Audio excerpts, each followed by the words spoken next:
Assalamu alaikum, dear respected brothers and sisters. Bismillah, alhamdulillah, wa salatu wa salam ala rasulillah, amma ba'd. Today we are talking about Eid and the rulings of Eid. Eid al-Fitr is near after a few days, inshallah.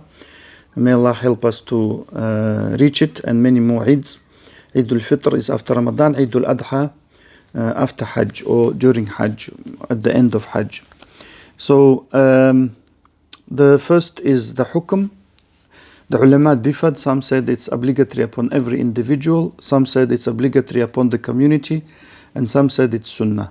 But what is for sure is that it's very important. And the opinion that says that it's obligatory is very, very strong. So we must try and attend it.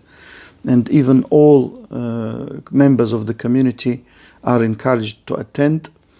Even virgins, even women in their menstrual cycle, but the women in menstruation must stay away from the musalla, from the place of prayer. So this shows the importance of Salatul Eid.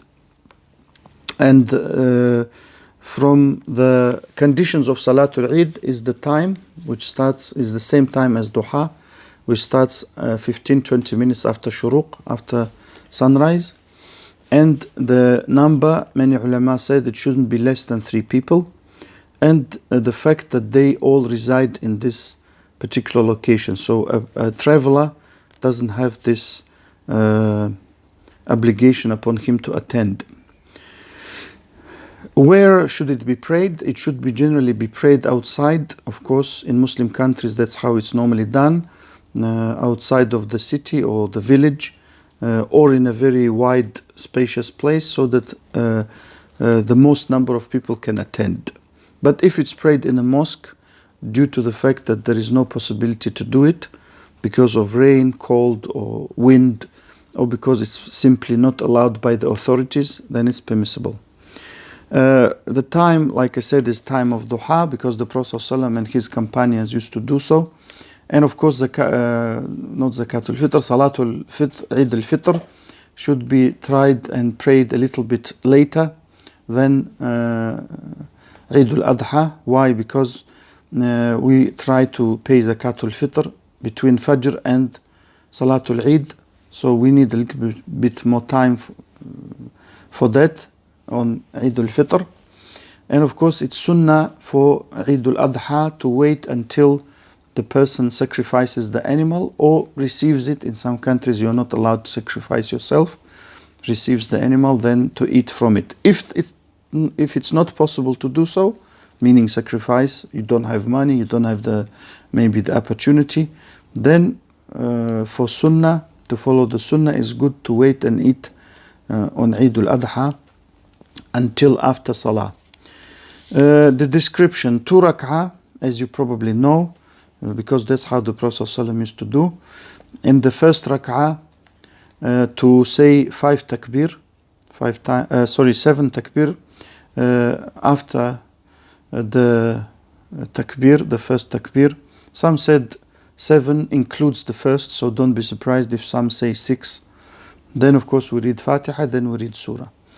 In the second 5 takbir, not counting the takbir of getting up. Some said, and it's authentically proven by the Sunnah, 4 in the first, 4 in the second, or 5 in the first and 2 in the second. So this is all in the Sunnah. So don't be surprised if someone do it. What to read? The Sunnah is to read in the first.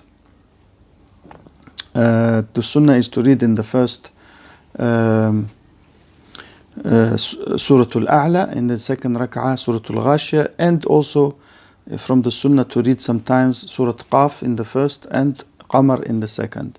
And we should try and be patient if the Imam does it and expect the reward from Allah, because this is the Sunnah of the Prophet ﷺ.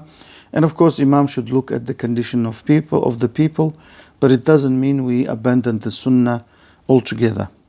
The khutbah should be done, the sermon should be done after the salah. It's not obligatory to stay for it, but it's better. Is it permissible to repeat it or to compensate it if you miss it? Some said yes, some said no. If you feel better, some Sahaba used to say, and some ulama, to compensate it the same way, or 2 rak'ah at home or where it's convenient. The sunan, the preferable acts according to the sunnah of Eid prayer. First of all, it should be preceded, should be prayed in a spacious, wide place.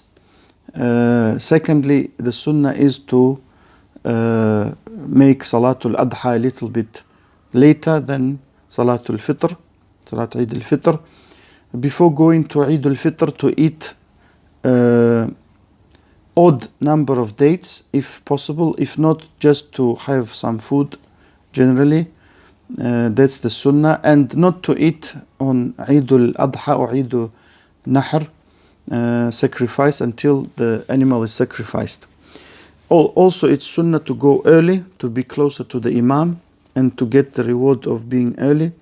Also, it's sunnah to have ghusl, wash or shower, and that for men and women. But what is next is only for men, to beautify oneself, to wear the best clothes, and to wear perfume.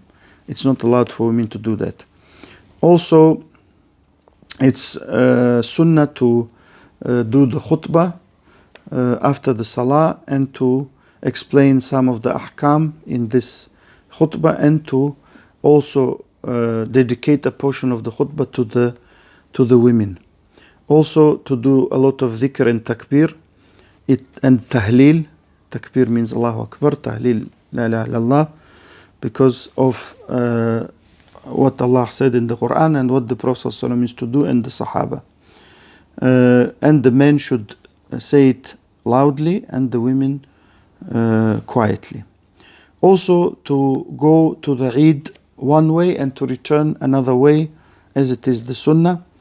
So some said it's so that both ways would bear witness on the Day of Judgment, and some said to show this great symbol of Islam to everyone. And there are other sayings as well. And there is no harm to congratulate one another on the occasion of Eid by saying تقبل الله منا ومنكم, may Allah accept from us and you, as the Sahaba used to do it, رضي الله عنهم. And there is no harm to congratulate one another with other than that, if it doesn't contain any haram meaning. Also, it's from the sunnah to be glad and happy on this day, to celebrate it without haram, and to have other activities, games and so on without haram, like music, like nasheeds, because a lot of nasheeds, if not all, they contain, unfortunately, men pretending to be women, and imitating musical instruments with their voice.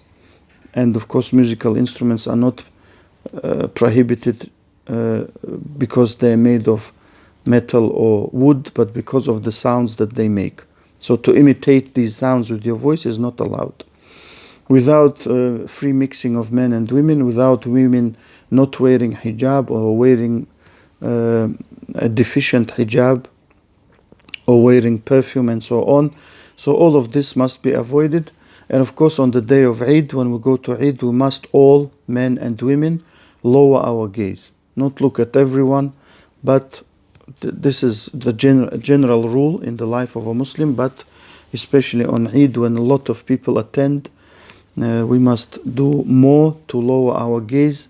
May Allah accept from all of us and help us to be good Muslims. وجزاكم الله خيرا.